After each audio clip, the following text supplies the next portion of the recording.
and make yourselves comfortable. I, I don't, I don't get a seat at the table. Look here. He's getting stand the whole I time. can stand on.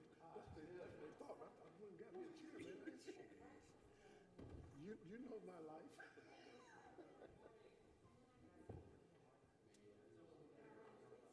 Well, everybody get your phones on vibrate.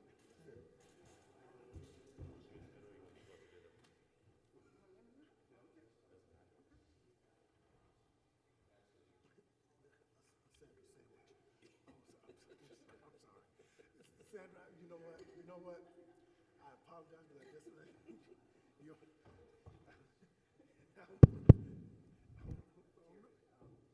Yeah, you said you were going to have a lot of audience engagement. I'll try to. So what I'm thinking, since y'all got four mics, is it just three? I see three. No, it's three, and I got the other. Oh, and you got okay. You got one up here. What we may do, they've got one more extra mic, so I can give that to Becky, and then Yes. and then I'll come maybe grab one of yours. In between the two, y'all can share maybe. You can come grab mine then, because I have access to the mic at the podium. And where's yours? I just said it right Oh, there. right there. Okay. Yeah. You mean So if it's the going two back of and us forth? can go run around the audience. No problem. Okay. Yeah. Anything else? You guys good? No, I think we're good. Okay. How close are we to? Oh, it's not. Yeah, we got 4 minutes before 9 o'clock. Based on that, let me look at let me make sure that is set right. Yep, 4 minutes. So we'll give a few minutes. We're gonna start before 9, and then I'll start maybe a minute. If that works for you, sir. Yes, sir. Perfect. Appreciate you, man. Hey, no problem.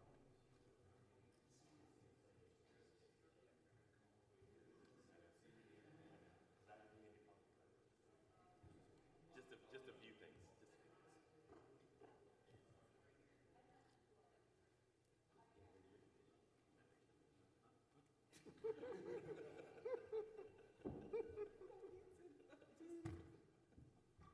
You know, don't make.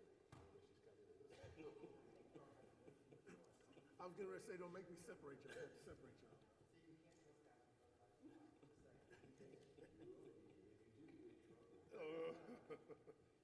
Yeah, don't make me have to separate y'all.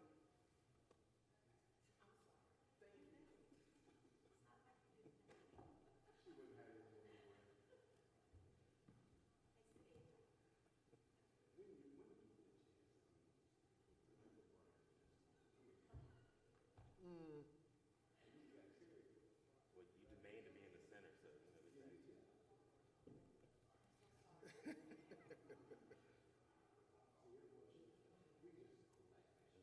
Right, right.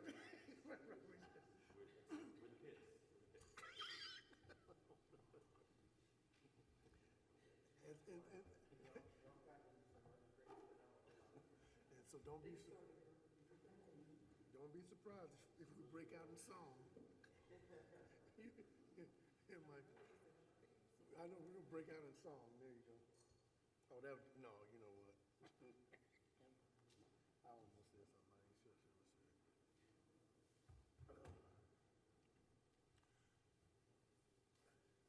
All right, everybody, we're gonna get going in just a little bit here. It's not quite 9. Let all those folks who stayed out real late last night, give them a chance to.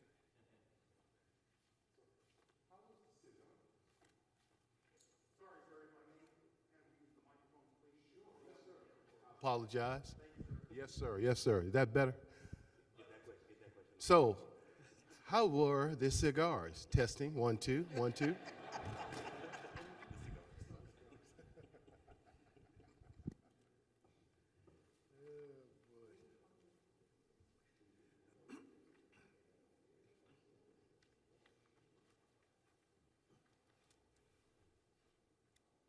So you all are all the ones who actually went back to your rooms last night, right?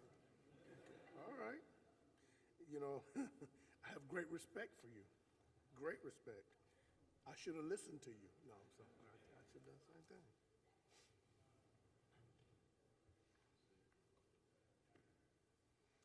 And we'll get started in just another minute or so here.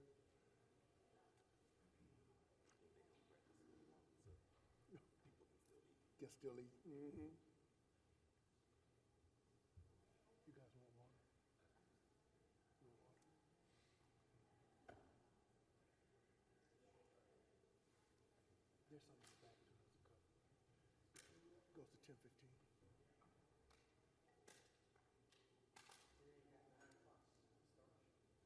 Okay, I guess we could do that. Be very mindful of everybody's time. Go ahead. Go ahead,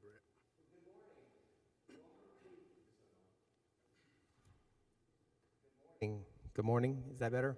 Good morning. Welcome to this morning's session for the SASHTO 80th anniversary. We're going to have a lively, it seems a lively, discussion with these panelists up here on civil rights, equity, and social justice. So it's my pleasure to introduce to you Terry Watson, Michael Bryant, Vince Malone, and Sandra Norman.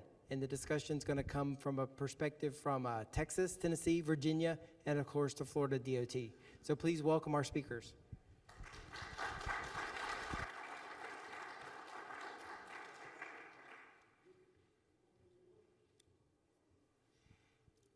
Good morning, everybody. Folks who follow me throughout Florida, you know that's a big deal with me. Good morning, everybody. Oh, now I feel at home. This is Florida. Thank you all very much. As Brad said, and thank you, Brad, my name is Terry Watson. I'm the state DBE program coordinator for the state of Florida. And we are very, very excited today. I'm kind of serving as both a panelist and a quasi-MC moderator type person. But we're really excited about having this workshop here at SASHTO. I was talking with my esteemed cohorts here last night, and to their recollection, this is the first time a workshop of this type workshop in dealing with this subject and in general areas, the civil rights actually, has been at SASHTO. So applaud yourselves, because this is the start of something good, the start of something big, something I think that not just because we're in the times, because it should have probably been always ongoing, but I know for sure one of the things we hope is that this is going to be a regular piece, that there'll be some, in some way, shape, form, or fashion in both here as well as some of the other events that we go through and speak at, all of you all throughout the year. This type workshop will be included as part of the natural discussion. One of the things, I got good news and bad news. Which one do you want first, the good news or the bad news? Bad news? I got about, I think there's about 62 slides here for us to go over. You want the good news now? When I was driving down here on Friday, I let my window down a little bit, and all but 2 of the slides flew out the window. So, so you don't have 62 slides to look at. Actually, we don't have any slides. We also discussed as a group what we wanted to do was make this more interactive. So we'll talk a little bit about ourselves, a tiny bit about ourselves, a bit more about our individual programs in our individual states. And then, we're going to just allow you to, as questions come up based on some of the things we've said, just interject those, and we will speak to those questions and those concerns, and just, it may even just be something you've wondered about and you'd just like a little more information on, or our perspective on it. And I think it's gonna give us the opportunity to engage you, to keep you woke, I guarantee you. As you've already gotten a feel, there won't be a dull moment. And so I'm really looking forward to it myself too, very much so. So with that being said, Brad gave an introduction, and I'm going to echo that introduction. On my far left, Mr. Vince Malone, who is the Civil Rights Director in the Tennessee DOT. Right next to me, Mr. Michael Bryant, who is the Director of Civil Rights Division in Texas DOT. And you know who I am. And then our most esteemed and queen of the panel. And he owes me some money, that's exactly it. I told her last night, don't worry, I'll take care of you tomorrow. When I introduce you, But all kidding aside, Ms. Sandra Norman, who is the Division Administrator of Civil Rights, Division Administrator of Civil Rights in Virginia DOT, who is very much so, I think, very much esteemed to this conversation and to what she does there in Virginia, but even more and larger than that throughout the country. You know, speaking in different areas and just talking about what we're going to talk about now. As a matter of fact, she was also, our title was a little different, and she brought into the conversation, you know what, if we can switch it around a little bit and have civil rights first, equity and social justice, because when it's all said and done, everything starts from civil rights and works its way from there. So what I'm going to do is now I'll have our panelists just give you a little bit about themselves and about their programs, whatever parts they want to share with that, maybe about, you know, a quick 10 minutes or so from each, 5-10 minutes, and then we'll get into the rest of the presentation. So we will start with the Queen, and we'll have Miss Sandra Norman. Sandra? By the end of the day, we're going to start with 18.5% interest on what you owe me. Good morning, everyone. Thank you so much, Terry. I am Sandra Norman. I am the Division Administrator for the Virginia Department of Transportation. I oversee the external program, which is our DBE program, our Supportive Services program, our ADA 504 program, our veterans program. We have a veterans program in Virginia. So anything external, our Title VI program falls under my shop at Civil Rights. On the internal side of the house, and you all are very familiar with discrimination with regard to, it's like our EEOC on the inside of internal. And we also have our affirmative action program as well as our EEO assessment program under that. But we also do some prevention under that as well. We have our Unity Day. We have a lot of things that's proactive in terms of what we do in Virginia. Then I'm also leading the charge along with the Human Resource Director, the DE&I initiative in Virginia. So I'm really excited about where we are, shifting that paradigm, shifting the culture. One of the things that I want more than anything is that we always talk about on time, on budget, right?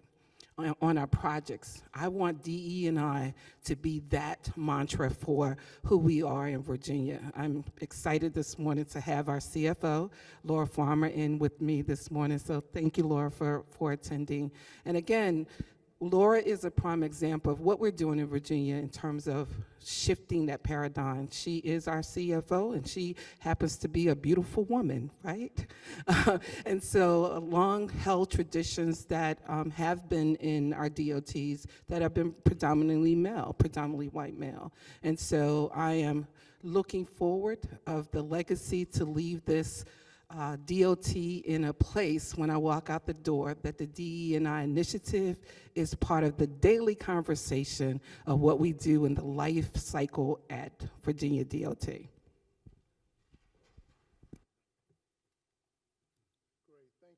Thank you, Sandra. Now we'll start at our very far end and have Mr. Vince Malone. Vince, if you can give us some words of wisdom, please, sir. Introduce your program. Thank you. Again, my name is Vince Malone. I'm with the Tennessee Department of Transportation. I'm the Civil Rights Director for that program. Under that is our Title VI, our EEO and Affirmative Action Program, and our Small Business Development Program as well, which encompasses that DBE component. Also, as kind of like what Sandra had mentioned as well, is that my position is kind of charged with kind of leading the charge for diversity, equity, and inclusion in our organization, enterprise-wide, and in addition, working statewide with some of our partners as well. Our DOHR, Department of Human Resources for the state of Tennessee, has a council that I serve on in order to kind of internally support our DEI efforts and try to increase the amount of minorities and women in state government as well. Within that charge, we are putting together several different programs and ways that we can not only effectuate change on that end, but also create a good belonging environment for folks who would like to work in our government sector. In that, our DBE program and affirmative action, EEO, and Title VI, our focus is truly on compliance and those things that will effectuate any type of contractual opportunities. We do look at complaints within our division, but mostly those complaints come from an external end is how we attack it. HR handles the internal complaint delivery system. We handle the external complaint delivery. Anything that goes out to Tennessee Human Rights Commission, to EEOC, those things, that's kind of how we really kind of look at and investigate those areas. Our true focus has been really looking at how we can come up with better evidence-based decision-making at our DOT, looking at ways to be better at understanding what's going on, looking at patterns, behavioral patterns from either spending to also how our staff and others work congruently. So I'm happy to be here, happy to share, and I look forward to learning something from my three esteemed colleagues next to me. Whenever I have a question, comment, I've only been with our DOT for about 2.5 years. I actually came from the private side as a contractor, served as Chief Compliance Officer and Risk Officer for a small, medium-sized firm that used to be a DBE or 8A SBA program, and it was very, very rewarding in my respect, and I'm trying to bring those practices and those things to this new position I serve with the state of Tennessee. So thank you, and I'm glad to be here. Great. And now, last but certainly not least, Mr. Michael Bryant. Thank you, Terry. Good morning, everyone. Michael Bryant from the Texas Department of Transportation. Is anybody from TxDOT in here? Perfect. Then I can say whatever I want. I won't go through all the things that we do. I mean, everything that Sandra and Vince have talked about is what we do. Our Civil Rights Division hasn't been around as long as the DOT, certainly, but grew in pieces from a program in our construction division, and then the Office of Civil Rights was established several years ago, and then was renamed the Civil Rights Division just about the time that I started in 2015. I'm a lawyer by trade, which comes in handy, at least in the beginning. It's also a detriment. Sometimes when you run with the civil rights badge and you say you're a lawyer, even when you go to your own divisions and districts, you're kind of met at the door like, hey, you're not here to invade us and review us, are you? And it's like, no, we're just here to say hi. And so getting to a point where the DOT understands what our division does, not just because we do a report and we send it to FHWA, not just because we send a report to our state comptroller's office, but because what we do means something every day. It's easy to focus on the Disadvantaged Business Enterprise Program, and that's a huge importance for everyone at a DOT because it involves the money. I like to quote the rapper DJ Quick, if it don't make dollars, it don't make sense. And so we're not trying to limit the amount of money that our primes make, but we also want to make sure that our small businesses are making the same amount of money that accordingly is representative for what they're doing. We want to make sure they get paid on time. We want to make sure that they have those opportunities and they're not being limited by simply because of who they are or what they are. I want to acknowledge Greg Davis, who is from South Carolina DOT, who is also the chair of the SASHTO Civil Rights Committee, and has been doing that for a great job for the last 2 years. And also Carolyn Bell, who's from the Mississippi DOT, who's one of our peers and could just as easily be up here. But ultimately, what I have always wanted to see is that the civil rights program, and it sounds a little corny, is truly integrated into DOT activities. We've had a recent reorganization at Texas, and in some ways I'm a little nervous about it. In other ways, I'm kind of hopeful that it means that there is change coming. My former direct boss is now the executive director at TxDOT, Mark Williams, and for 5 years he's been my direct boss. So he's got to hear everything from the ADA issues, DBE issues, and most recently and most importantly, Title VI issues related to various projects. I'd also point out Al Alonzi, who's the Texas division administrator from FHWA, and related to Title VI. I think I first met Al not in Austin where we both office, but in Corpus Christi on a meeting for the Harbor Bridge, which was when I started, was the one Title VI issue we had. Some of you may have seen the 45 North Houston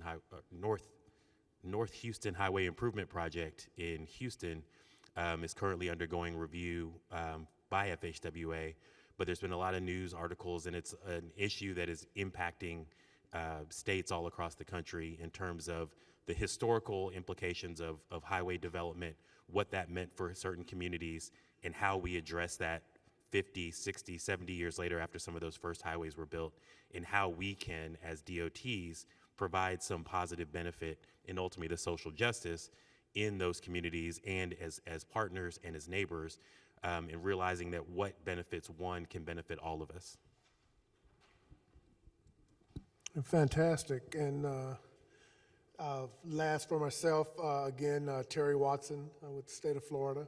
And I won't repeat all the things that they said because we, again, do that here in Florida. I think one of the things, and it'll come out in the rest of the conversation, Florida's a little different in the respect that the other states represented here from a DBE program standpoint are race-conscious states. So they have a portion of their the goal that they try and reach each year that's decided and reached based on race neutrality and then race consciousness. In Florida, we've been race neutral since 2000, and our total program, our total DB program, is a race neutral program, and it's worked for us. And we'll talk about some of that a little bit later on as we get down the line. One of the things that I wanted to ask: how many folks here are in the room are from Virginia? Michael did it with Texas. Okay. What about from Tennessee? Great. And you already did Texas, so now you know you'll be safe to say whatever you want. Yeah, it is being recorded. And how many from Florida? Now but of course that's because we're home. But one of the things I think, and as I look out and I see some of the folks, and I'll speak about Florida, that I see in here from my state, from Florida here. Of course, more folks here because we're here in the state, but I look and I see different levels of involvement from our DOT, meaning management levels, here in the room as well. So we have folks who are some more frontline, we have middle management, we have upper management folks in here who are heading entire areas throughout the rest of the DOT. And I think that's a great sign to me that our hope of making sure that civil rights and equity and social justice, the things that we talk about in here will kind of go back out and start to be talked about in the rest of the department. And I think that's a very, again, I look at it and smile and say, okay, that's part of what we want to do and what we want to make sure happens is that it's part of the conversations in all the other areas of our DOTs, so that, because it does have an impact, it does make a difference. As you talk right away, again, and I heard Michael say just a second ago, you talk about getting land and to build our roads. Well, that has an impact on different groups, and so how are we impacting those groups from an equity standpoint? From a social justice standpoint, are we just choosing one area and kind of taking up all the land, or are we really considering and having conversations with those folks and saying, hey, this is why we're doing it, this is the next step to it, and this is how it's going to impact you, not just negatively, but positively as well, and how do we then get that message across? So that then when they look and they start talking about to their neighbors what DOT is doing, they're able to say it with the conviction that this is going to improve my life. And this is how I think it's going to improve my life. And so they're not just doing this to me. We have a say in some of that. I know one of the things that happens here in Florida too, and it's in different projects. One that comes to mind is in Tampa, where initially we were going to put out a project, and there was a great backlash from the community. Well, we put the project out and we did some of the normal things that we normally would do in talking about that project and what's going to happen. And as we started to get some of that backlash, the folks down in the Tampa area said, oh, hold on a second, and started listening and said, hey, we need to approach this differently. Let's back up, let's start over again, and let's engage the community even more on that front end. You know, we all have public involvement and so forth, but not just the public involvement of these are the numbers and this is what it's going to be and then it's going to be over, but what is really your concern? You know, why are you concerned? What can we do to try and help alleviate that? And so when doing that and backing up and then approaching the project from that vantage point, now the project was more accepted for the folks that it was going to impact. And they then felt and knew that they had input in what was going on, you know, that their concerns were both heard, but then there was also some things that were changed as far as the project itself, so that those folks could see that the fact that they were included and that they took the time to come out and give their input, that the DOT really listened to it and made some changes when possible. So those are the things that I think here in Florida, that when I look and I see that happening, I understand that we're evolving and have evolved into something that's going to be really worthwhile for all of the citizens in the state. I know we've been talking a little bit. Anything that kind of jumps out at you guys, and I know it's a little early here in the presentation, but anybody have any questions based on what you've heard so far from about any of the states that you'd like to pose? And if not, that's okay. We have some too that we're going to pose to ourselves that will help some conversation as well. Nope. Oh. These efforts are admirable. I'm wondering what, if anything, can technology partners do to help the DOT amplify these efforts? What can, you said, what can technology partners do to help the DOTs amplify in the areas of civil rights and equity and social justice? Panel. I'll start. I think, you know, I'll say the only good thing I'll claim out of the COVID, you know, year and a half, 2 years, and I always forget from a time perspective, like how long it's really been. But I think obviously the use of virtual platforms for public meetings has seen a huge increase in the participation at a lot of the required public meetings for projects, for goal methodology discussions. And so that's one thing I think that we will always continue to help find those people who, based on their schedule, can't get to a meeting. And so if I can log into either a live session or a video session, I can get the information and still share my comments. I think the other piece is really, from my perspective in Texas, is data collection. I think the data is only as good as how you collect it and then what you're able to do with it. We can get numbers and, oh, look at all our contract numbers, and that's great. But if we don't do anything with the data, don't have the tools that really allow us to move quickly and be adaptable, then we have data, but we have nothing to do with it. And it just becomes a bunch of crap that sits in a storage folder if it's old and printed, or it's, you know, clogging up your servers and then your IT department tells you, hey, what are you doing with all this stuff? And so we want to be able to get out. We still want to be able to interface with people in person directly, of course, safely with COVID. But we also want to make sure that we're using the technology, whether it's in our platform for certification to get certified through a paperless process. If we do, USDOT has allowed virtual on-site visits for certification, which has been really helpful to kind of maintain the flow of certification files. But I really think that making sure that the data that we're collecting across all the various programs, ADA, Title VI, whatever, that we're able to then, connect that data to other systems, because I think, as a old DOT, we've got legacy systems that TxDOT created that may run on COBOL or some old platform that I think our IT department is trying to remove, but also trying to use the cloud, using all these different things to really connect the data so that it becomes something that not just civil rights, but other parts of TxDOT can use. Great. Sandra, Vince? I think Michael said it best.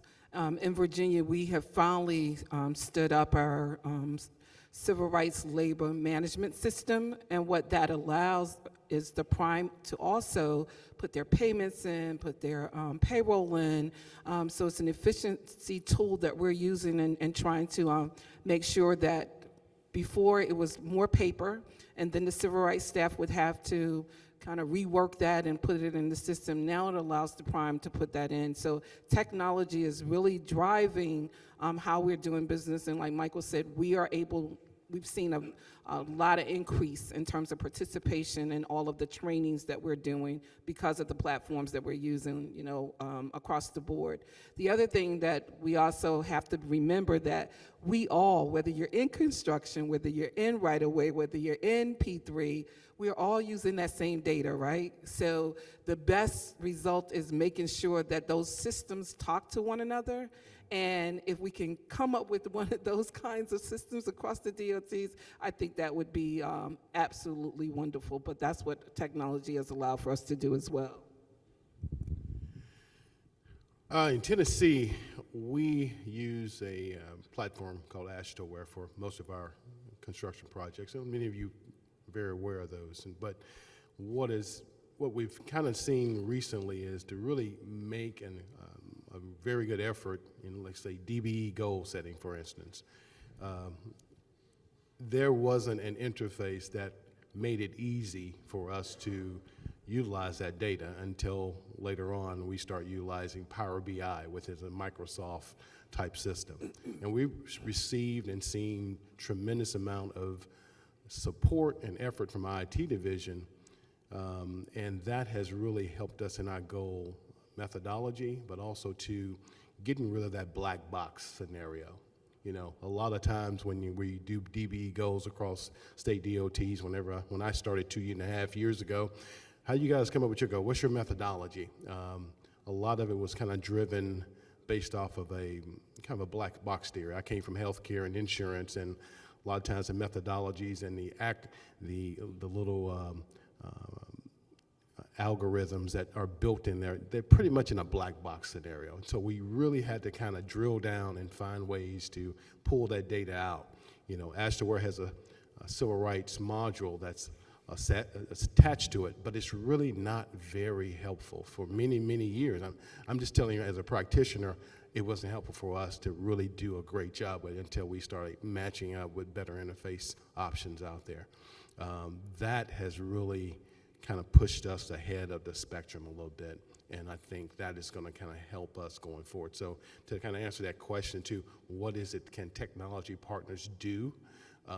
Find ways to incorporate a better interface so that we don't have to jump between 4 or 5 different systems to get the same data and the same outcomes, but find ways that can really help us all at once have a congruent, toggle back and forth and really get one pool. I mean, right now we're using Power BI to, look at our compliance reviews, when we do external compliance reviews, and it's helping us there.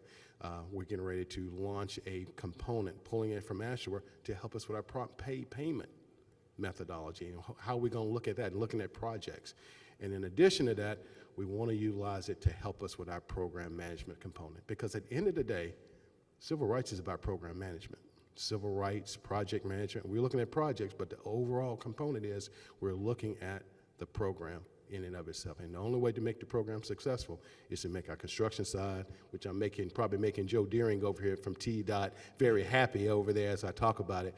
But that's the way that we are able to, one, become good partners in civil rights, but also to kind of push that envelope ahead of the curve. Michael. I think they're, in sort of talking from program management and kind of moving into the equity and social justice aspect, we at TxDOT are hopefully in the next, 8 weeks, we'll be submitting our first updated ADA transition plan in 17 years. When I started, it was only 12 years, and so now we're at 17. So we've had a little grace period extended by FHWA, thankfully.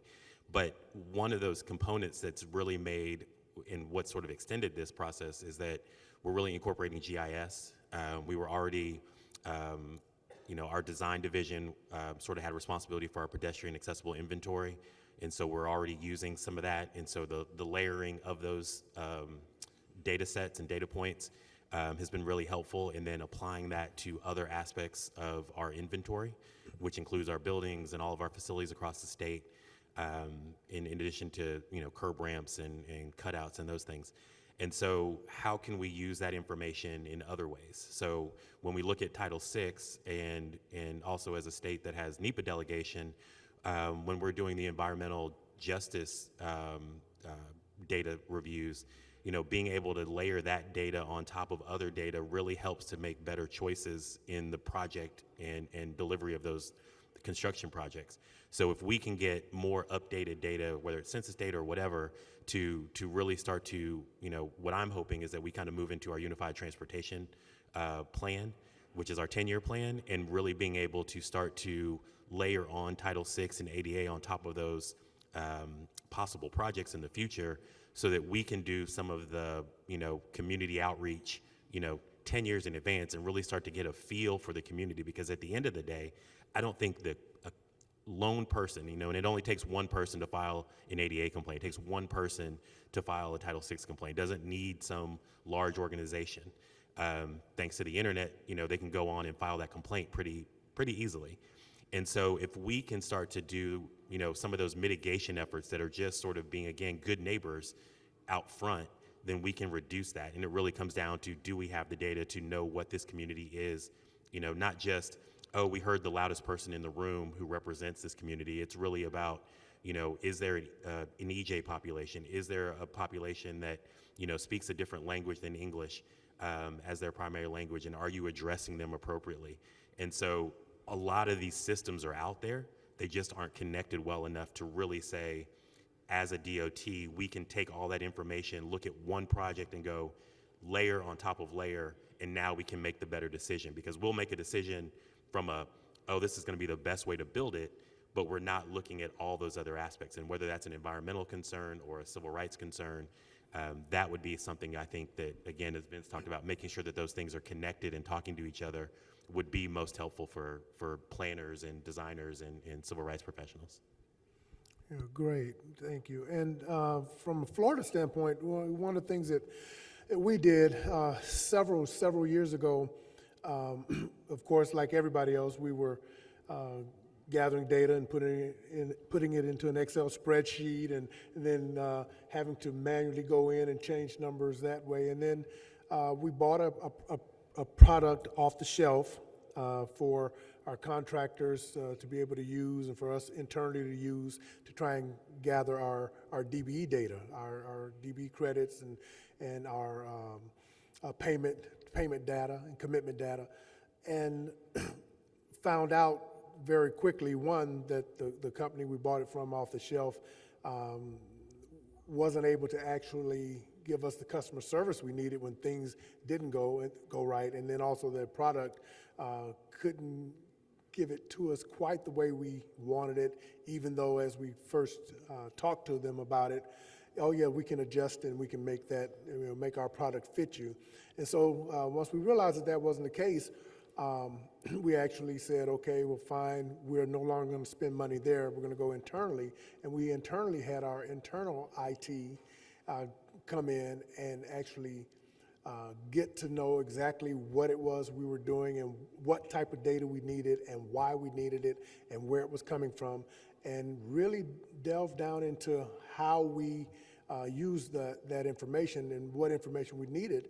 And we came up with our own system, EOC, Equal Opportunity Compliance System. But that was a system that was built from the inside and is maintained by our folks inside. And that system then now makes it possible because our contractors and consultants in the state utilize that for them to go in and put in bidder opportunity list information, go in and put in their commitment information, go in and put in sub-agreement information that's going to be used on those for the contracts that the contractors are winning, go in and put in payment information. So you can now, as Michael kind of alluded to, go back and make inferences on whether or not payments are being made promptly and be able to go back and look. And so our compliance folks can use that. And that system has served us well, and even now we still tweak it. So part of what, to your question, is if you have folks on the outside who would then take time to come in, find out the systems that are currently being used and what we'd like to be able to get from that data, and then try and figure out how can I then now make all of those systems talk to one another. I think that's the best chance for a technology firm to really serve us, I know, here in Florida. Let me ask a question. Are there any contractors in the room? Is that a question, or are you a contractor? Okay, gotcha. Okay, that's right. Had a couple contractors. Any consultants in the room? Consultant firms, of course. So the folks that I was talking about who are utilizing our system here in Florida, that's you all. And again, trust me, I get calls, I get emails, I get in different meetings when I sit and I talk about what we're doing and what we're collecting. I welcome folks telling me, hey, I like the system. If it could do this, I'd like it even more. Or it's doing what I really need for it to do. I'm glad we're utilizing that. It's internet based, so they can do it from any computer they want to. They don't have to, they hook into our system from the outside.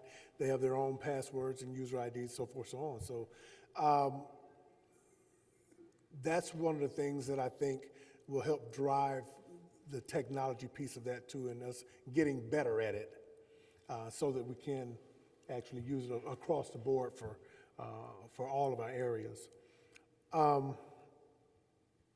Did that answer your question? Okay, from all groups. So now you can go, okay, Florida, and then let me go over to Texas, and then let me go to Virginia, and let me go to, great.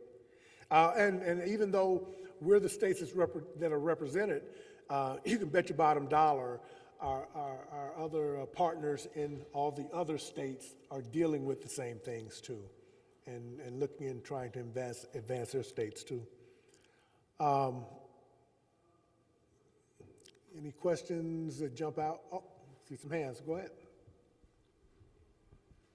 I guess my question would be, maybe it's different for each of the states that are represented, but what are the biggest challenges you have for your programs that you wouldn't want to overcome? I know with Florida, we have a goal, but we don't have a mandate.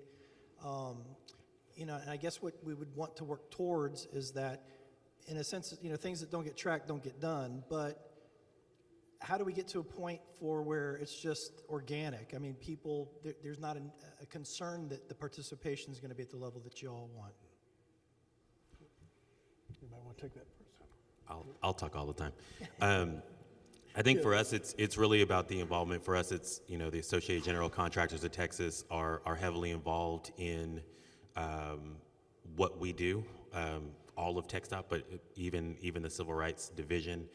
We have a joint civil rights committee that really focuses on the DBE program. We did a disparity study because FHWA required it the last time that we did our triennial goal methodology. And, you know, AGC fought like, you know, hell to see the goals lower. We ended up at 14.4%. I think for us, what we kind of, you know, sort of hung our hat on was that we're fairly balanced in that 14.4%. So it's 7.5% race conscious, 6.9 race neutral.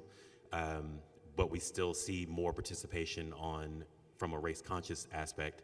Part of that's because we've also looked at our professional service goals, and we realize that the market and the opportunities, I'm not going to say that they're easier, but there are some clear benchmarks for professional service providers in the consultant side. So if you're looking for engineering services, you have to have a PE on staff or as part of that company. So everybody has that same sort of level playing field achievement that they have to get to.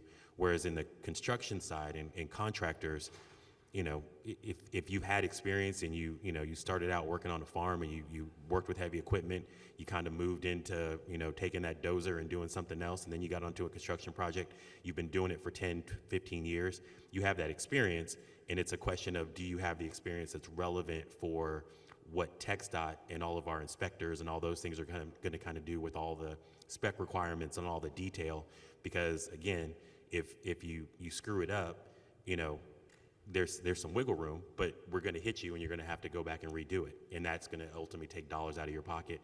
And as a subcontractor, you know, you're going to bear the brunt of that. You know, the prime's going to do what they can do to make their profit, and then it all kind of trickles down. And so there's a balance that has to be in there. And so one of the things that we're doing, we know that in Texas, you know, roughly 95% of our DBEs are located in 8 of our 25 districts. So it's our 5 big ones: Austin, San Antonio, Dallas, Fort Worth, and Houston. And then when you take the growing areas of El Paso, the McAllen, which is the southern tip of Texas, and then Corpus Christi, you add those together, and we're at almost 95% of all of our DBEs. So 17 of our districts have very few DBEs, probably less than 50 in the other 17 per district. In 2 of those districts, we have no DBEs that are physically located in them, but we're still applying goals.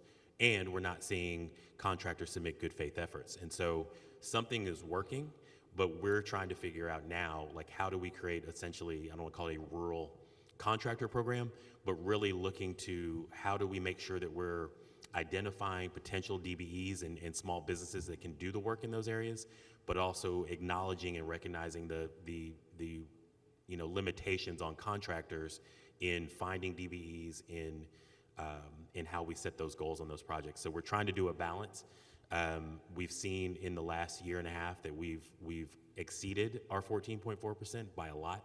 And again, that goes to professional service goals, where we may put in some particular industries where we look like about 50% of the qualified bidders are DBEs. We may raise the goals to like the self-performance limit and kind of see, and depending on the contracts, we've been able to see more DBEs winning contracts as primes on that side.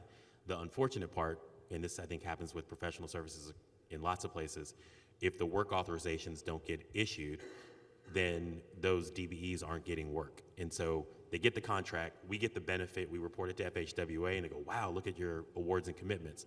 But the reality is we're not being judged on payments, which again is to me the most important thing. And so there is an effort, I know, with us to see more work authorizations issued, and I think we have the support of ACEC and all the companies that are doing the work, but also for the DBEs to make sure that they aren't being shifted to work authorization number 4 and only 2 authorizations go out. And so we want to kind of see the participation active on each authorization so that we know that the DBEs are getting work, because the worst thing is when they come to our commission and say, hey, I haven't gotten work in 15 years at TxDOT. And you go, but you're on this contract. He's like, yeah, it's cool, I'm on a contract, but no work authorization. So $0, can't keep my staff. I don't think I'm going to keep doing this work anymore. One of the things that has happened at VDOT that I'm really proud of, and it took some effort in that I had to build relationship internally with my partners in construction, alternative delivery P3, because what we needed to be, as civil rights needed to be involved in the planning of our projects. not as an afterthought, but in the planning of the projects when we started planning, to build those partnerships internally. Also, we've built partnerships externally as well with our industry partners, ACEC, the Virginia Transportation Alliance Council. We do those partnerships so that we can have a real conversation. And I had to debunk myths that we was just throwing goals out there on projects. No, it's a whole methodology that we have to go through. We're not going to just put goals out there that we know that there's not going to be any DBEs to do that work. And so that building that trust and that partnership. The other thing that we've done too is look at projects that we can put in our small business program so that our DBEs can go from sub to prime. After we do that, there's a project that I'm working on now to make sure that I can do a training to show them the difference. Now you're a sub, you're gonna go and just do the work, but when you're priming, there's a whole different responsibility for you as when you take over being a prime. The other thing that has happened in Virginia, we have what we call TDAC. It's the DBE Transportation Advisory Council. It's the DBEs themselves. They have a president, they have a vice president, treasury, and secretary. They meet quarterly. My boss, the chief deputy commissioner, comes to those meetings along with FHWA and our industry partners. And so we meet together. They raise some concerns. The industry partners are able to talk about some needs, and then they work together collaboratively to put on trainings together with the partners. And so I like that collaboration and that partnership. It is about building partnerships. It is about really looking at, on the consultant side of the house, we haven't done that good of a job. And I say that because our professional services in the DBE community, like Michael just said, a lot of times they're not getting the work, right? Or they are put on and the work is at the end, and so by the time we hear them say, well, we ran out of money, or the scope of work changed and we're not getting the work. And so we're trying to change that scenario in Virginia as well. But I think we are progressing to that. I think we're progressing to a partnership. I'm gonna do the compliance piece, but let's see if we can do some prevention. Let's have conversation and community and participate in their conferences. I'm always going to the conferences. Again, to debunk myths.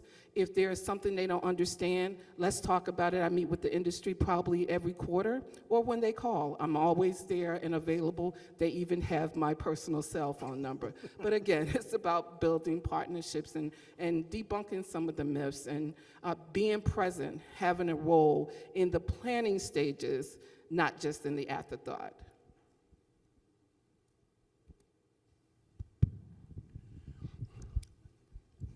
From my perspective, I look at it and kind of reverberate with exactly what Sandra and Michael have said, is that, you know, building relationships build better transportation models for the future, bottom line. That's kind of my charge, so to speak. And in building those relationships, it's the internal relationships and also the external ones as well. As we kind of move forward with some of the opportunities that we have in transportation, it has to be about those relationships. It reduces the amount of risk that you as consultants, you as prime contractors, and also those that are DBEs will encounter on a project. And those relationships have to be forged in a way that is sustainable. One of the things when I first came on board, I met with our Transportation Road Builders Association and just told them, I said, the best way to really kind of forge and really push our program on the DBE side of things is to create better relationships and look for those relationships to be amounted to something that will be sustainable over time. That may be in teaming. Look at teaming as an opportunity. Joint venturing, it's hard to get a disadvantaged business enterprise to give you their financials in a joint venture type setup. They're not going to do that. They don't want to show you their dirty underwear, so to speak, okay, for lack of a better term. But at the end of the day, they feel and they're very competent in what they do. So in essence, what they're looking for is opportunity, and maybe teaming is the best way to do it. Many of us know that teaming is a way that, you gotta go after projects and opportunities. This is still a vehicle and a model that can still work in those areas. And so we're kind of pushing that there in Tennessee to make sure that it's happening. But how do we do that is, we're working with, early part of, right before COVID, I was working with our long-range planning group, Preston Elliott, our deputy commissioner, is in our room, and they really and truly do a great job on the GIS spectrum and really helping us understand where the hot spots are that we can move our DBEs in certain areas. Part of the biggest expense for a DBE is mobilization and how to get there and where to come. If they're in a metropolitan area, what 3 or 4 counties around that metropolitan area that may be rural can they get to and move? So we're trying to help them with doing some better decision making in those areas, and I think that is where we're going to start seeing some true, some true benefit going forward. But also it helps our construction division. Because whenever we're sitting in our DB Go meetings, or if we're looking at environmental justice matters, we're looking at it from a standpoint, from a business deal. Okay, where is the rubber going to meet the road? And how can we make sure we bring about the proper outcomes, that we finish on time and we deliver the best product for whatever state we're in? And I think that's what all 3 of us are here to say and put out there, is that we're trying to make sure that we keep first and foremost that our program is built around business ethics and business parameters to really effectuate the best outcome. Great. I'll speak in just a second. You had a question, go ahead, or comment?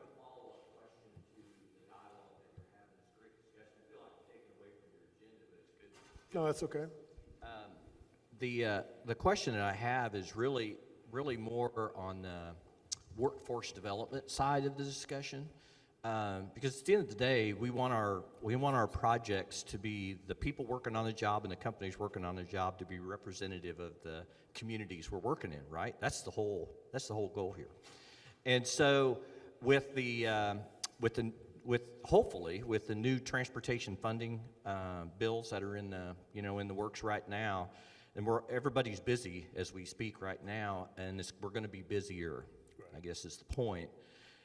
The building of capacity, both on the business side, but also on the workforce side. And I can tell you, in my former life, I was director of Missouri DOT, and we spent a lot of time working with the schools, and actually at the middle school level, on STEM programs and track, all those kind of things, about getting the young people really excited about the business that we do. You don't have to be an engineer, but you can also be a tradesperson, right? Those kind of things.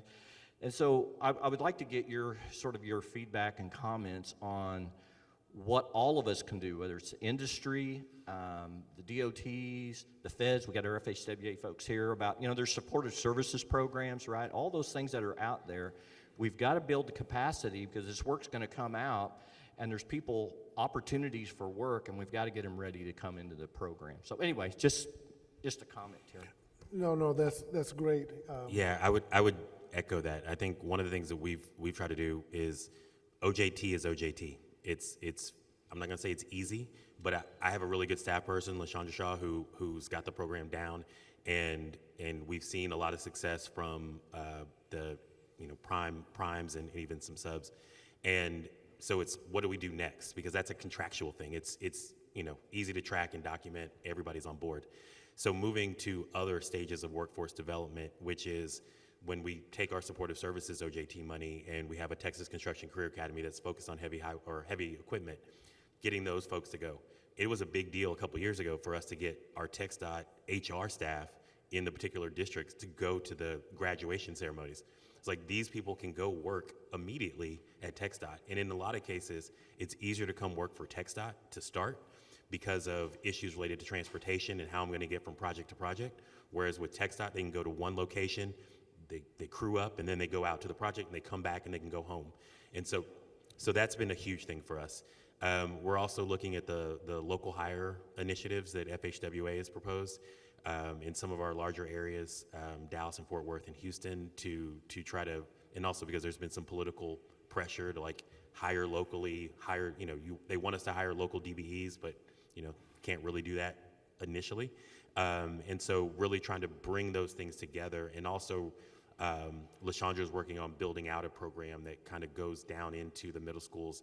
And again, for us, it's using HR and some of their existing tools to really build out those programs. Because again, to me, in the future, the best DBEs will be the ones that have worked in highway construction. And so getting people to work, not that all of them are going to be business owners, but the best ones will kind of move forward and be able to be the bridge. Because otherwise, we're going to run out of DBEs at some point, because we're already starting to see some of the aging out of the business. And it's like, I've been doing this for 40 years and I'm just tired. And so you lose that company if they don't have a succession plan. And so again, from a supportive services standpoint, how do we better engage those businesses to make sure that we are putting them in a place to continue to succeed and have that legacy for their family and for the people that work for them. And one of the things I've always asked of FHWA and really the folks in DC is, how come we don't have a stronger relationship with SBA? We shouldn't have to use our supportive services money with the DB program to do bare entry. Here's how you start a business. Here's how you get going. Here's how you file your, if we're spending our money on that, to me, it's a waste. The SBA, the Minority Business Development Agency, Commerce, all these other agencies do this work. SBAs locally, PTACs, SBDCs, SCORE, they're all out there, but they don't focus on construction, and so they gloss over it. I don't think most of the people I've met don't view themselves as an entrepreneur, just as a word. They don't see that they fit. They don't view themselves as a startup. But that's what everything from it's a sexier thing to talk about startups and a tech company and all that. And yes, we need tech in this area, so it's important.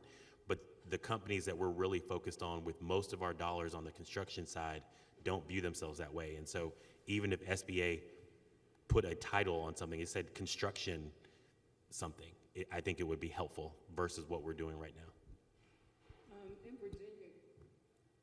In Virginia, we have what we call career fairs, and we are broken down by 9 districts. Northern Virginia is a highly urban populated area. It started 12 years ago, and so we've taken the framework from which they have done across the districts. So each district puts on a career fair that we go into middle school to high school students. Because if you wait until high school graduation to tell about the industry, that's too late. So we're trying to capture them, to introduce them to the world of highway construction transportation very early, and modeling that around each of the districts. In Stanton, one of the things that I like what they did, because our population is so far wide, they took to one of the communities that was maybe 5 hours from the district office, and they loaded up a couple of buses and took the career fair to that particular school. And so that was really neat. They've also done it as an opportunity. They'll do the career fair, the first part of it for the kids, and then the second part, they'll actually do a job fair for the community to get interested parties who want to work in transportation. So I only assign them, hey, this is what we need to have done, but they make it their own and decide how they want to construct it. So that's one of the ways we're trying to help with the workforce, because all of us, from transportation to the industry, we're pulling the same bucket, if you will, of people. So the more the merrier. In Tennessee, kind of the immediate thing that we're really focused on right now is we have a program that we kind of call REAP, and it's a Reentry Experience Advancement Program. And we're using folks coming out of prison and our TDOC, our Tennessee Department of Correction. That's kind of our immediate need. Prior to COVID, before we could actually kind of finish a lot of the training pieces, we were about 54 graduates that were really unskilled workers if you took them directly from the system, and they were basically certified skilled workers. I mean, they had OSHA 30-hour certifications. They were skilled in heavy equipment operation. I mean, that helps not only our road builders, but also it helps an industry like Nashville and Memphis and Chattanooga that has tremendous growth going on in that state. these are transferable skills that they can actually become very well compensated individuals, 17, 18, 19, $20 an hour, as opposed to working at McDonald's. And so at, maybe $10 or $8 an hour. And so that is what kind of our first push, and we have a program that we are going to reestablish again here going forward, and that's kind of our immediate need. The future piece of it is we're utilizing the National Summer Transportation Institute, hitting those kids early and trying to show them more and more about what transportation is. So our regional offices within the area of TDOT will give them a tour of the facility, how transportation works, what happens within transportation, and really bridge those ideas into outcomes that they can understand. The next piece of it is we have an internship that we work with our TDOT HR division. And an internship is really interesting, two ways. I have actually hired 2 people in my civil rights unit that came in either through a master's program or through whatever program that they came from, a business program. I'm looking for more business-centric individuals in my program. But even in just engineering, we're able to pull those folks in, show them within 3 months for the summer, or even extending it a little bit longer, and you really get a free look at this individual, how they work, what they can do, those things. In addition, there's what we call a GTA program, which is our graduate technical assistance, mainly for engineers. Folks come in, they are graduate transportation associates, but they come in and they're engineers from some of the most reputable schools across the nation. We have an opportunity that we look at in those areas where we try to make sure we have very diverse outcomes on those as well. And when we take those programs, give those folks a year. We help them pass the PE exam, the EIT exam. We make sure everything is done from that standpoint, and that has really kind of helped us put more folks in that workforce and then bridge some opportunities within the transportation industry. So I think over time, a lot of that is going to start kind of building itself out. But it was a great question, because that is what we're kind of looking at and understanding, like, okay, where is this going? I know from a civil rights standpoint, we're like, how do we get there from civil rights? But I think the way we get there is through, as Michael and Sandra mentioned as well, is through some good data analytics, looking at behavioral patterns, and then establishing those models that really can help push our programs forward. Had a question over there. I know you had your hand up for a little bit, and then I'm biting at the bit to share some of Florida stuff. But you guys hear from me all the time, and I'm sitting there as they're talking. I'm like, yeah, I can tell them about it. I can tell, but we're gonna go ahead and let the other states push it up. Okay. There you go. So I love what I'm hearing, but it sounds a lot about more internal instead of external communication with public involvement. And that's always a concern of mine, of whether we're actually reaching our diverse audiences.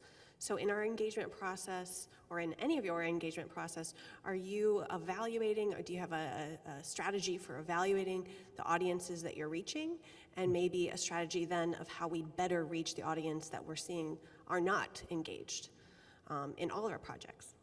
That's a very good question. Yes, I think our from the public involvement piece, I think they're trying to do some of the same analysis for the projects that you would do, and I don't want to say it's just like EJ or just like other things, but really trying to look at the neighborhoods and the communities and the people that are represented, again, to make sure that if you know that there are language issues or other things, that you can address those. If there are accessibility issues in a high population of seniors or people with disabilities, that you're doing things that allow them to be to participate in the process. And again, I think for us, it's really trying to come to a sort of new stage of really integrating the various pieces that all, hate to say silos because I think it's overused, but they're operating on their own tracks. And so instead of having those tracks come together early to make sure that we're all on the same page, it's kind of, we start the processes and there's 5 different trains going, and then it's like, oh crap, we need to get them together. And then you're kind of, fumbling around at as you're doing the session or the public meeting, instead of really having it really coordinated from the outset. So how you send out information, whether it's by mail, by email, how do you, we use a lot of, certainly have a lot of information coming from the DOT about safety and things, but how can we do more of that on the public engagement side to really make sure that the right people are involved? And I also think, and I was gonna say this after Vince's comments, is that a lot of what we do from the civil rights perspective is compliance-based. But the other aspect of it is that it's also, to me, some of the best PR that any DOT could have. Yep. If you have more businesses that are successful, especially small businesses, easy to promote. If you're helping veterans, easy to promote. If you're improving life for people with disabilities, easy to promote. But we don't do it, not the way that I think we should. We fight to try to get our own Twitter or Instagram page so we can put out the stories that we want to put out, but we got to go through the process. And so we're not telling the same stories, and I think a lot of those things get lost when we come to having Title VI issues, because people don't realize where the cutoff between state government, the DOT, the federal government, the local government, in all the historical issues that have gone on in their community. When it comes time that you're going to say, hey, we're about to do this project, they're just mad at you about everything. And so if we do a better job of promoting ourselves and the things that we're doing well, helping people in the community on a daily basis, we can start to break down some of those things in the front end so that, yeah, we know we're still going to have issues, but we can work together because we've established a relationship with the community from, again, being proactive, not waiting to go, yeah, we're just going to do this, and then someone complains, so we better react. Right. If we're proactive, you wipe out so many of those concerns in my mind. It doesn't wipe them all out, but it wipes out a lot of them. Right, and with that example I gave about Tampa, that's kind of some of the things that we as a DOT, it really brought it home here in Florida that, hey, let's make sure we put more emphasis on that front end, and that will limit the amount of agitation on the backside. And like you said, there's always going to be you can't satisfy everybody. If you're trying to satisfy everybody, then everything's going to sit still. Nobody's going to do anything. No roads are going to get built. But you try to get the majority. You try to make sure that you're not alienating anybody, and that they are being, that their thoughts and that their concerns are actually important to us. I know one of the things we do here as well, I'll go ahead and throw mine in real quick, is Quest Corporation, who happens to be a DBE firm. They're involved in our construction career days, and I know a lot of the contractors are more on the construction side. Some of our consultants as well, though, are involved with our construction career days, where we go out through all the districts to try and look at getting that next generation of construction workers and construction professionals. Going out and bringing those schools in and letting them, touch and feel and smell the equipment and what really goes on, and each of the companies that are there that participate, which then falls over into some of the other comments that have been made about just participating with industry, participating with internally as a team, going out and tackling this. We put together things so that those kids can really start to get a little feel and decide, hey, I could see myself making a living out of this. All the jobs aren't out in the sun, some are, and so if you're a kid who likes, hey, I want to be outside, okay, fine, and you see that that's the case, but then some of the jobs are inside and doing other things, but it's still transportation, and so it's still something that can actually put me in the industry. And so our construction career days and the partnership with industry does a load to help make sure that happens.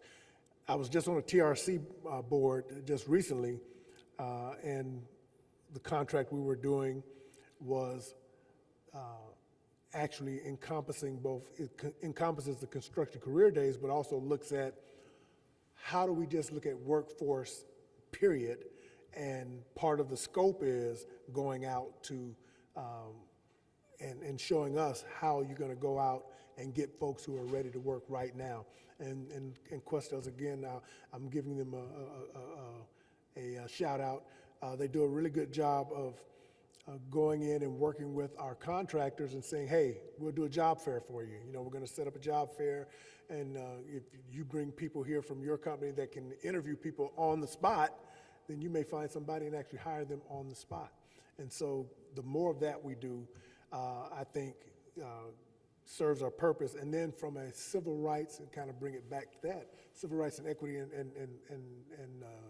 and justice standpoint, if you do it and look at the communities that have traditionally been underserved, and you go and you do those in those communities, you know, go and meet with and reach out to the churches in the community, the different organizations. You know, you have your business organizations, but there, in most communities, you'll find a Hispanic group, organization, an African American organization, women organization. Those are folks that we're targeting, and go out and get with those organizations and say, hey, we want to do a job fair here. How can you get your people, the people that are part of your organization and who have tentacles in the community, to know that this is what's happening and that really something's going to come from it? If they come, they may get a job.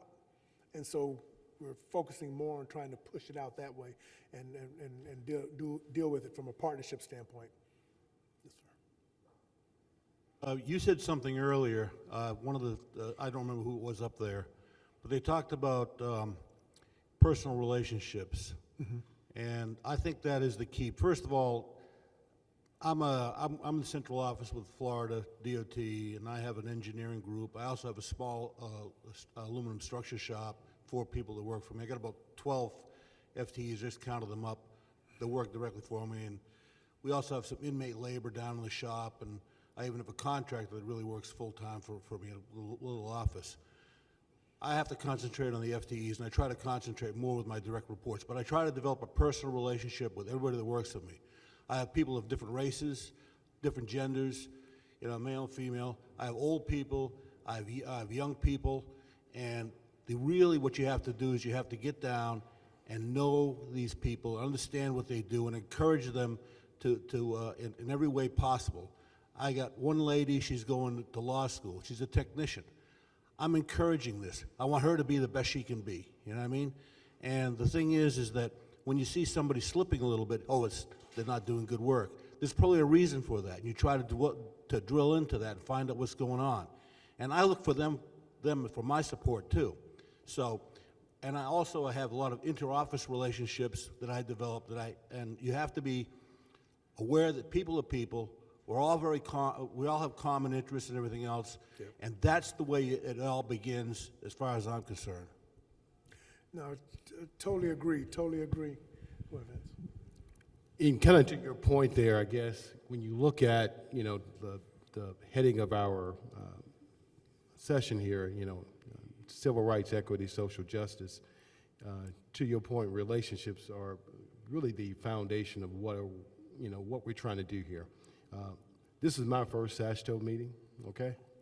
And it's amazing how, as I sat with folks I never knew, some of you consultants I've sat with you today or yesterday or whenever, some of you contractors the same. It's amazing when I sat down and 3 other folks come sit down at this table or whatever. They don't know anyone at the table, but what they're able to do is they're able to connect that relationship to a company, a person, or a project. And they're able to connect those things from the standpoint, and the synergy begins to build right there at that table. So that's key. And I know it's a small industry, transportation, and most of us know one another from one way or the other, okay? But that's where it starts. And if you're able to build those relationships, you reduce the risk. The risk of, 1, discriminating against someone. Secondly, you get to know that individual. You get to understand who that person is. And on a social justice standpoint, social justice, and my esteemed colleague over here, as we call her the queen, will tell you, social justice is a very human-centric component of life. It's legal, it's healthcare, it's relationships built within person to person, human being to human being. But the other part of that social justice and is to really look at what's our responsibilities as individuals in this room, outside this room, social responsibility. That's really the ethical core and the fabric of what we have in this industry. And we have to make sure, as we look at where we headed over the next 10 years, 20 years, whatever, look at ways that we can fortify those relationships, that the responsibility becomes more than just a practice, it becomes the integrity fiber of our industry. And I think that's where we need to kind of get to. Civil rights is going to be here to stay unless they do a reauthorization of the whole reg, okay? So there's ways that we can really kind of push this, these type of avenues, these type of discussions forward. And again, I think that is done through relationships. Exactly. And we'll let that be the start of our wrap-up, Vince's comments. And so, Queen, we're working here towards the end of our time here. And I say, you know what, and folks, trust me, I say that, you know, very respectfully and very admirably, because just getting a chance to talk to Sandra over these last few days here. and She then asked us to before- call her the queen now. Oh, I want to yeah, but getting a chance to talk to her, she definitely does and has a wealth of knowledge and time put into this industry, as well as in civil rights, equity, and social justice, and looking at it from that vantage point. So sorry, Queen. No worries. I am so elated today. Mr. Davis, Greg Davis, know that this is a passion for me. Michael and I served with him on the Civil Rights, SASHTO Civil Rights Committee. And to see this happen, a civil rights session at a SASHTO meeting, probably the first, I'm at top of the moon. Because why? It starts, one, with conversation, it starts with communication, it starts with listening, and it starts with intention. We got to be have intent about the social justice aspect of it, the social responsibility aspect of it, so that we can do the equity part of it. Because all of us in here are different, but my needs might be different than your needs. And if we don't talk about what they are, if we don't talk about how it is different for me than you, and then we bring about the responsibility to make it equitable across the board in these conversations, whether it's our employees or whether it is our DBE community, whatever that is, it has to be building those relationships, but listening, hearing, being intentional about making change. I am so excited today. I'm telling you all that they know, these two right here, Michael and Greg, know that I'm very passionate about this. I'm very passionate about this, and it does my heart well to see you all in this room, that we didn't have to solicit and grab hold and say, we need for you to come in this session. You all don't know what you've done for me this morning. So I thank you for listening. I thank you for wanting to be intentional about the civil rights piece. Yeah, like Vince said, that's going to be here. But it's at the top of the umbrella. None of this would happen without the civil rights, the compliance piece of it, right? We can make your compliance piece, right? But we gotta do some heart changing on some people. And this starts right here with the heart change. And so thank you, and I'm again elated to have you here, but to be here as well. And I'll just close up really quickly. A couple years ago, Texas was able to host the SASHTO Civil Rights Symposium, and we had Dr. Wilson from Louisiana, DOTD. We had Mike Pattison when he served as the Oklahoma secretary, director, president, whatever. But we had a CEO panel, and James Bass, our former CEO at TxDOT, and Roger Millar from Washington DOT. And from an internal perspective, it was really important for all the DOT staff to see the leadership of 4 different DOTs come out and really address important issues. And then from there, it becomes a challenge. And so I want to challenge everybody here. I think we've talked about relationships. We've talked about, staffing in your office and really establishing that initial personal relationship. Vince talked about a bunch of different things. And one of the things that Al can attest to with Corpus and Houston is that housing has become a much bigger component of all the Title VI and sort of livability discussions. I know at Minnesota DOT, they have a livability coordinator for one of their really large projects. And so thinking about how we interconnect with people and how we relate to people is the huge challenge. And so I would challenge all of you who are business owners from a DBE perspective. If you don't know a DBE in your neighborhood or your community, your city, go out and reach one.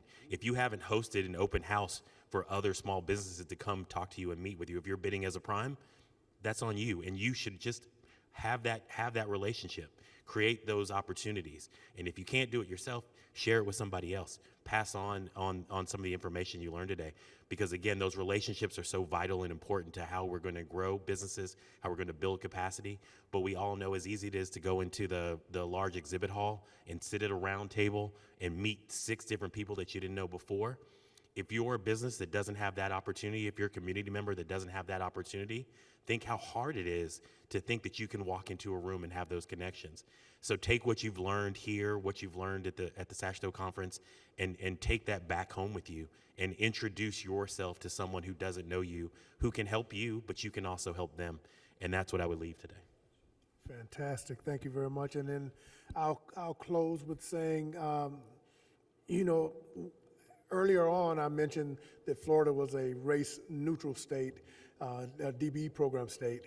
And that just means it's a fancy way of saying we believe through the normal competitive process that the DBEs in the state will get work. We'll be able to get work and get it to a level where we're able to, as a state, reach our state goal, which we have. We've met and exceeded. I was telling these guys last night that since '02 when I started, so I've been doing this now for almost 2 decades. Jeez. No, I'm very happy about it. But since then, we've missed our goal only twice. And one was by 0.05%, and one was by 1%. And that was early on when I first got hired. We've met or exceeded our DBE goal every year for the last, since then. And that was done through partnerships. One of the things that happened was with partnerships with industry, with Florida Transportation Builders Association. We looked out and realized that, hey, all the work that's being done and that's going to get done here in Florida, guess what? The only way we're going to reach our goal is if we partner with that group and say, hey, here's a way for you to now have some control. We know that on every project you might not be able to get. We're at 10.65, 10% or 11% on a project. But if based on that project there, you could only get 5% on that project, but on this one over here, you do 25% because that project will lend itself to that. That's how you now have some control where I'm not sitting there pointing at you and saying, hey, you can't even get this job until. And again, that's the approach we've been able to take, but we've only been able to take it because the industry said, you're right, I much prefer owning up to what I do as opposed to being told I have to do. Let's see if we can make that work, and we have. Now, trust me, just because we don't have a goal in the project doesn't mean I'm still not sitting there, hey, what are you doing? What are you doing? How are you doing? Do you need help? We have support services that help both the DBEs and a support service piece that helps our prime contractors in saying, here, let's identify DBEs that have capacity and help you reach out to them. We'll bring them to you. Now you add them to your book. And as I tell all the DBEs, once you get on a job, you get out and you do a good job, and you've proven that you can perform, and you get in, get out, get paid, trust me, the next time that prime has a job, you don't have to call them asking. They're going to call you to see if you're available. So you now get first right of refusal. So that's where you really want to try and put yourself from a business standpoint of being that business that gets first right of refusal. I've proven that I'm a great business. And by the way, you get credit from me as a DBE business because that's what my firm is, but I'm a good business for you. I make sense for you to use me. And so that's one of the things that we are teaching and really drilling down into our DBE community too as well. Is that, hey, that's a start of that. So all of the partnerships that we do, all of the times that we take the time to put ourselves in the other person's shoes, it will pay off. It does pay off. I've had contractors come to me and say, you know, I'm really glad you pushed for me to try and do this a little differently because I found this company here that I probably never would have found. And that's one of the best, this is one of the best partnerships I have now. And they view them as a partner. They view that business as a partner. So again, as everybody has said, we all play a part in that. And sometimes your part may just be asking the question of another contractor or consultant that you know, hey, what do you guys, how do you guys find DBEs? What's your relationship with the DBEs you use? What's your percentage? You know, here in Florida, we grade DBEs A+ through F and send out grades over the Secretary's signature every year. And we put it out there so everybody can kind of see. And I had a contractor once a long time ago tell me he had gotten an F. He said, you know, I wasn't an A student in school, but I wasn't an F student in school. And this company here has my last name on it. So what do I need to do to raise my grade? Now, and since that happened, and this was earlier on when I got here in the state, that company has been an A+ or A every year since. Because it wasn't because he was purposely not using DBEs, it wasn't on his radar. Now it's on his radar. So that's what you can help us do, is to put it on more people's radar that this is something that's important. And it makes sense, not just because we're being good, but it makes sense. It makes sense, C-E-N-T-S as well. It makes sense. And so, again, I thank you all for being here. I thank you for the questions and being involved. Hopefully you learned something from this. Hopefully you don't feel it was a waste of your hour and 15 minutes, hour and 25 minutes. Because we had fun. I know I did. Did you all? I want to very much thank each of you, Vince, Sandra, Michael. Thank you all very much for your participation here and your words of wisdom. Everybody give me a hand. And so now I'm going to give you some time for you to go out and get you some coffee and get you some water and go out and tell everybody that they missed a great session. Thank you very much. Yes.